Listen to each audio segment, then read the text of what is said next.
Elphinstone पूल पूर्णपणे बंद राहणार आहे। आज रात्री 12 वाजल्यापासून हा पूल बंद करण्यात येतोय।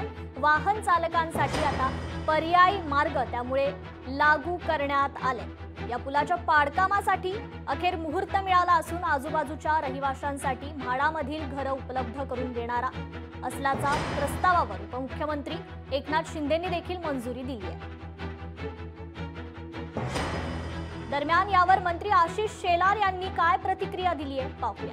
नागरिकांनी आंदोलन करणं न करणं हा त्यांचा अधिकार आहे, पण सरकारने त्या आधी सुद्धा आणि काल माननीय उपमुख्यमंत्र्यांनी सुद्धा भूमिका घेतली आहे, ती म्हणजे कोणालाही नंबर 1 बेघर केलं जाणार नाही। नंबर 2, जे त्या 2 इमारतीत राहणारे आमचे मुंबईकर आहेत त्यांना त्याच परिसरामध्ये त्यांचं क्षेत्रफळ संरक्षित नाही वाढवून घर मिळणार आहे। त्यामुळे नागरिकांच्या कुठल्याही अधिकाराला गदा अडचण न लावता किंबहुना ते संरक्षित करूनच हे विकासाचं काम होतं आणि जे विकासाचं काम प्रस्तावित आहे तो पूल सुद्धा मुंबईकरांच्या दळणवळणाचा महत्त्वाचा भाग आहे। लोकशाही मराठी ऐका, पहा, जागरूक रहा।